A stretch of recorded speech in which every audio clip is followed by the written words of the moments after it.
Bonjour à vous, encore une vidéo sur le passeport sanitaire. Eh bien oui et non. Oui parce que j'en ai fait deux déjà, dont la dernière qui a très peu marché d'ailleurs. J'en suis assez surpris et quelque part désolé parce que ça me semble être un sujet absolument fondamental. C'est le sujet crucial de cette année 2021 pour moi, à tel point que j'ai réalisé avec Daniel de la chaîne This is Sparta, que je vous mets en description, eh bien, un montage de 18 minutes qui permet de présenter un petit peu un état des lieux sur ce passeport sanitaire, ce passeport vert européen, hein, ces doubles identités numériques qu'on pourrait avoir, qui sont corrélées aux injections évidemment.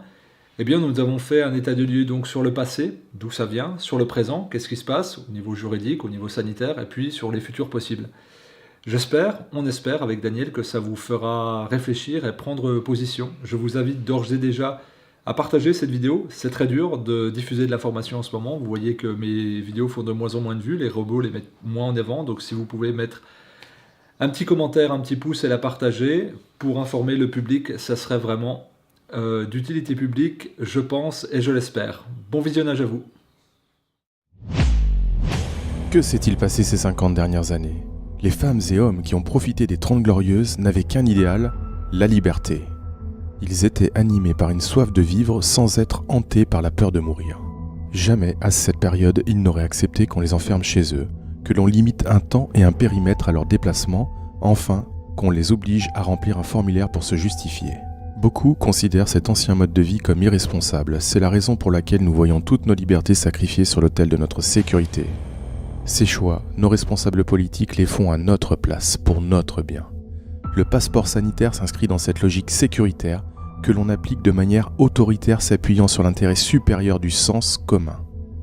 À force de rationaliser, nous avons perdu notre petite flamme, celle qui permettait d'envisager un avenir positif et de faire des projets. Quelle raison pourrait justifier qu'un malheur collectif serve le bien commun ? Absolument aucune. C'est en pointant du doigt cette folie collective que nous reprendrons en main notre destin. Rappelons-nous cette célèbre citation de Benjamin Franklin. Un peuple prêt à sacrifier un peu de liberté pour un peu de sécurité ne mérite ni l'une ni l'autre et finit par perdre les deux. Se dirige-t-on vers un passeport pour vivre ? Car oui, depuis 3 mois, depuis fin décembre, il en est question en France. Autrefois, il y a encore quelques mois, dans un monde libre, on aurait pensé que c'était des propos complotistes, restreints à un groupe de personnes malveillants, mal informés, qui voudraient nuire à la société. Eh bien non, depuis 3 mois, c'est un sujet d'actualité qui avance dans la société française, où la loi déposée par Jean Castex, la proposition, faisait état d'un passeport pour pouvoir circuler librement dans les restaurants, dans les lieux culturels, dans les lieux d'activité sportive. L'effet grand débat est à l'étude par le gouvernement. Alors fin décembre donc, comme je le disais, le projet de loi 3714 proposé par Jean Castex pour la gestion des protocoles sanitaires en procédure accélérée, qui n'est pas passé devant le Sénat ni devant l'Assemblée nationale, a proposé un projet d'état d'urgence sanitaire avec la section 2 et le paragraphe 6 qui instaurait l'idée d'un passeport pour pouvoir circuler, se déplacer avec les différents moyens de transport et accéder à des lieux d'activité et des lieux culturels. Comme pour la loi bioéthique, très sulfureuse fin août, ce projet de loi n'a pas fait de débat dans les médias, et c'est sous l'influence d'une masse populaire sur les réseaux sociaux qu'il a été arrêté, mis en arrêt. On va dire que là, ça reprend de plus belle au niveau européen, avec un passeport vert, mais aussi un passeport sanitaire au niveau national. On va dire que l'idée qui a été rapidement repoussée en décembre a fait quand même qu'il y a eu un verre dans la pomme. 73% des Français se sont montrés défavorables par une consultation, mais l'idée est bel et bien là.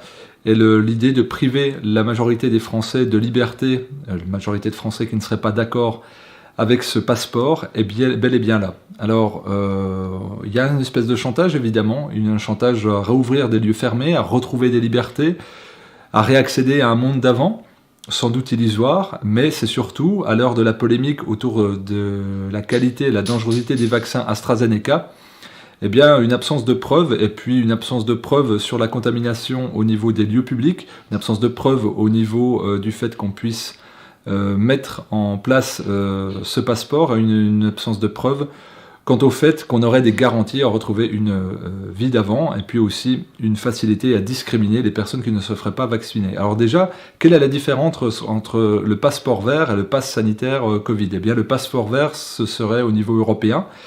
Ça donnerait la possibilité aux personnes de voyager en ayant soit un justificatif de vaccination, soit un test négatif inférieur à 48 ou 72 heures, ou une absence de symptômes. Et là, on pourrait circuler.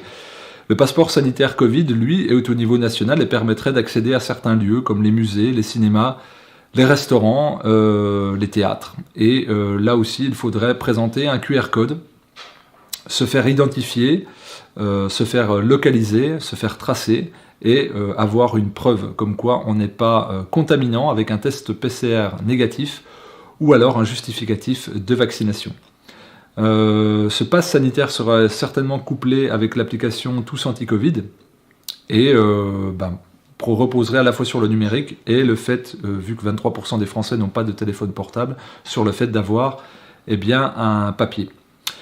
Alors on n'a jamais vu un tel système dans aucun pays, ça semble s'installer de manière inéluctable, d'ailleurs les médias en parlent pas au conditionnel mais en parlent au futur simple, ce qui est d'ailleurs très alarmant puisqu'on force l'individu à croire à cela, ce qui n'est ni plus ni moins qu'un chantage à la liberté, un chantage à la vie sociale, au point même que la CNIL, donc la Commission nationale de l'informatique et liberté, a dit qu'au niveau des QR codes, le traitement de ces informations et de leur traitement au niveau des pouvoirs publics devrait faire l'objet d'une très grande vigilance.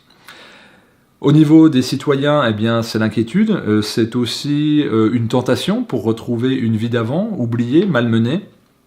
Et quand on voit ce qui se passe notamment en Israël avec un Green Pass, c'est-à-dire qu'on subordonne les déplacements à un passeport qui autorise d'aller au lieu de sport, au théâtre et aux autres activités, on y voit pour le citoyen peut-être une proposition pour retrouver des lieux d'activité qui seraient faits sans justification. Alors cela, comme je le disais, représente un chantage à la vie sociale, on présente une liberté conditionnelle, comme la vaccination qui n'est pas obligatoire, mais où on met la pression, et où on dit peut-être que vous ne pourrez pas faire ci, peut-être que vous ne pourrez pas faire ça, mais par contre si vous le faites, vous aurez des récompenses. Donc on est clairement face à un maître chanteur qui sert et dessert l'étreinte selon nos actions, selon les textes de loi, et à ce chantage s'associe une forme de perversité. Et donc comment on peut rentrer en dialogue, comment on peut rentrer en résonance avec quelqu'un qui use de mensonges constatés, de manipulation, de chantage et d'une forme de perversion. Et là où le gouvernement joue sur les mots entre la différence entre le passeport vaccinal et le passeport sanitaire, au début c'était un passeport vaccinal et on a vu que ça heurtait les gens, on passe au passeport sanitaire, c'est strictement la même chose.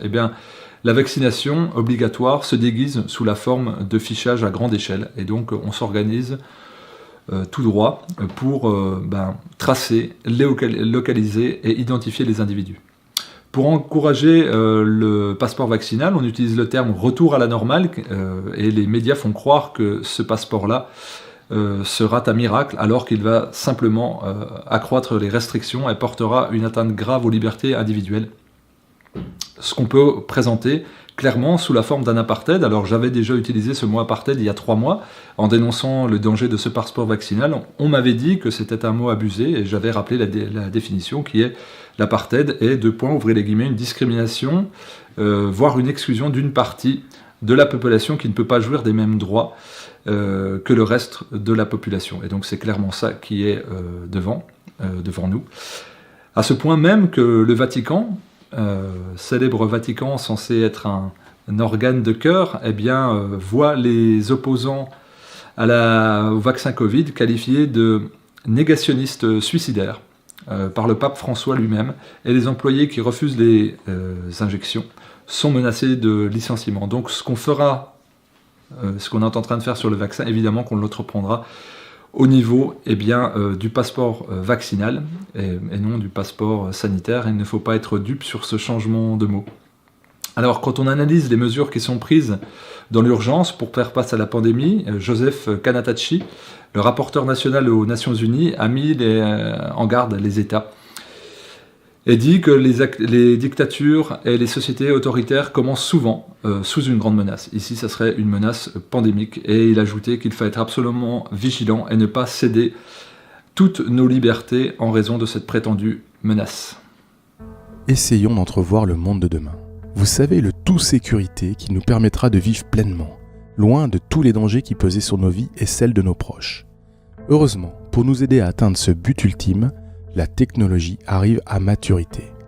Alors faisons aveuglément confiance aux instigateurs de toutes ces mesures qui, vous le savez, agissent toujours de manière désintéressée et dans l'intérêt commun. Regardez toutes ces traces numériques que vous semez derrière vous. Cela commence par votre carte de crédit.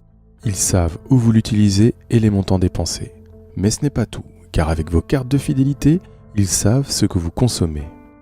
Votre smartphone, quant à lui, épie vos moindres faits et gestes, sans compter sa capacité à vous géolocaliser. N'oublions pas tous les réseaux sociaux qui collectent une mine d'informations. Il devient simple de vous lier à votre famille, vos amis et tous vos réseaux. La santé aussi est équipée de ces objets connectés. Ils sont capables de surveiller vos constantes vitales et de les exporter vers les services associés. Ainsi, vos aspirations, vos sensibilités politiques et votre état de santé n'auront plus de secret pour personne. Jusqu'ici, nous parlions d'outils capables de nous connaître et de nous géolocaliser. Demain, nous franchirons un nouveau cap, celui du contrôle. Ce passeport sanitaire créera, comme nous l'avons évoqué, des citoyens de seconde zone. Rappelez-vous, nous étions les citoyens d'un pays libre, le pays des droits de l'homme, le pays des Lumières. Dans ce nouveau monde, nous deviendrons les sujets d'un pouvoir globalisé envers lequel nous devrons une entière allégeance, sans quoi nous serons bannis du groupe et interdits de tout. Imaginez votre vie avec un QR code. Sans lui, vous ne pourrez plus entrer dans un restaurant, un lieu culturel et bientôt tous les lieux publics. Il permettra de savoir instantanément si vous respectez les consignes sanitaires. Avec ce passeport, nous abandonnerons définitivement le secret médical et certains services ne nous seront plus accessibles si notre état de santé ne le permet pas. Pour le moment, nous parlons de vaccins et de tests Covid-19. Mais rien ne nous prouve que cette nouvelle approche ne s'étende à de nouvelles obligations. Résumons, nous étions libres de nos convictions, libres de les exprimer, de nous mouvoir en tout lieu sans aucune contrepartie. En acceptant ce passeport, nous abandonnons toutes nos libertés. Mais pire encore, d'un simple clic, il sera possible de nous empêcher tout accès aux lieux publics. Et je ne parle même pas des bugs qui pourraient rapidement gâcher votre quotidien. Nous sommes face à une réalité qui dépasse tout ce que nous imaginons. Et c'est aujourd'hui qu'il faut affirmer notre opposition.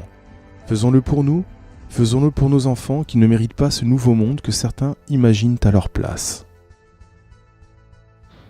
Imaginer le futur, c'est presque une nécessité, car quel monde voulons-nous voir se dessiner devant nous ? Un monde où il faudra être épié, identifié, tracé, géolocalisé, et où il faudra être sanitairement contrôlé. Est-ce que c'est un monde qui nous semble intéressant malgré toutes nos peurs et nos appréhensions en période de pandémie ? Toutes ces nouveautés technologiques, très coordonnées, est-ce qu'elles répondent à un modèle ? Oui, bien évidemment, elles ne sortent pas d'un esprit créatif en quelques mois. Elle se base essentiellement sur le modèle chinois, la Chine qui a été l'épicentre de cette pandémie à Wuhan, et où très rapidement on a vu des images de propagande, il faut le dire, où il y avait un contrôle spectaculaire, hyper qualitatif, là où aucun autre pays n'a réussi à le faire d'ailleurs, à endiguer quoi que ce soit, eh bien, par le confinement. Et donc ce confinement inédit a été répliqué par les pays qui s'en sont inspirés. Et là, ces mêmes pays sont en train de s'inspirer du modèle chinois pour contrôler, tracer, localiser, évaluer et séparer les individus dans la société. Et donc, le modèle chinois faisait encore rire, sourire ou s'inquiéter il y a quelques années, et aujourd'hui il est répliqué, et on devrait y accorder toute notre attention, toute notre confiance, sans qu'on fasse preuve de vigilance. Eh bien, il y a 15 mois, ces choses-là qui étaient inédites, impensables, qui étaient réservées encore une fois aux complotistes ou aux anxieux ou aux apeurés, deviennent une norme petit à petit. Et Edward Snowden résume bien la situation quand il parle de mesures de plus en plus autoritaires qui font que les états d'urgence se multiplient et que nos libertés se restreignent et que notre société devient de moins en moins libre et autonome. Le confinement devait être une mesure exceptionnelle, l'état d'urgence sanitaire devait être une mesure exceptionnelle et on les voit repousser. Le confinement dure depuis 1 an, même si ça s'appelle un couvre-feu, c'est un confinement malgré tout. L'état d'urgence sanitaire est passé de quelques semaines à 3 mois, puis à 6 mois, puis à 1 an. Et l'État a tenté de le passer fin décembre dans la loi ordinaire afin qu'il demeure tout le temps. Et donc c'est un sujet très important dont nous devons nous emparer, de la même façon que la vaccination ne signifie pas eh bien, l'arrêt du port du masque, de la distanciation sociale ou des gestes barrières, ce passeport vaccinal-là ne signifie absolument pas le fait qu'on va continuer à ne pas restreindre des libertés. De la même façon, est-ce que nous serons assez naïfs pour penser que lorsque l'épidémie sera passée, ces mesures rassurantes de vigilance seront abandonnées? Est-ce qu'on va arrêter de tracer, de localiser, de surveiller, de tester? Est-ce qu'on va aussi abroger le secret médical, puisque c'est de cela dont il est question? Et croyons-nous que ces lois liberticides et contraignantes ne seront pas conservées, comme je l'ai dit, mais surtout que les données collectées ne seront pas cédées ou vendues à des sociétés privées comme des banques, des assurances ou comme c'est le cas en Islande, ou alors des systèmes privés qui pourraient faire tourner des algorithmes et des intelligences artificielles prédictives qui pourraient nous vendre des produits de santé. À l'heure où l'État continue de supprimer des lits en réanimation, moins 25% en un an, à l'heure où l'État a lancé un appel d'offres pour 160 000 grenades LBD la semaine dernière, à l'heure où on interdit de développer des traitements comme l'ivermectine et la chloroquine, que devons-nous penser? Quelle société est en train de construire sous nos yeux? Une société de soins, de prise en charge, de bienveillance, ou au contraire une société d'oppression? Et donc face à cela, une question: à quel camp voulons-nous appartenir, nous, Français?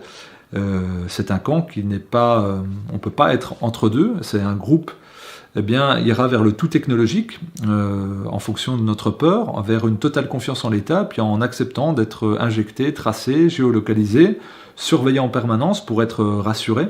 Et puis d'un autre côté, il y aura des sceptiques, des personnes qui se posent des questions, qui ne souhaitent pas céder leur liberté, leur libre arbitre, et qui veulent continuer de circuler librement, d'aller dans les lieux de loisirs librement.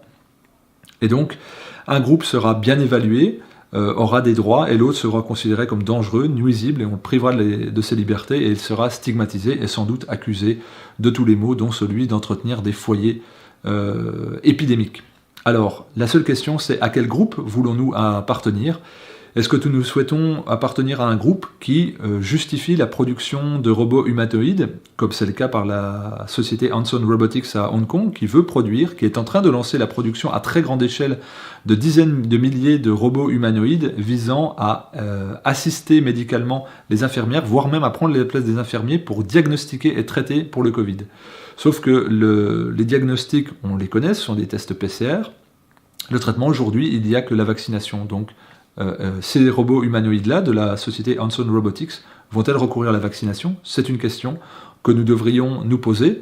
Sommes-nous prêts également à vivre dans une société technocratique où on donne une nationalité à un robot, comme ça a été le cas en Arabie Saoudite par le roi Salman, qui a lui aussi donné une nationalité à un robot humanoïde qu'il a lui aussi dénommé Safia. Safia, ça s'appelle la sagesse. Y a-t-il de la sagesse là-dedans?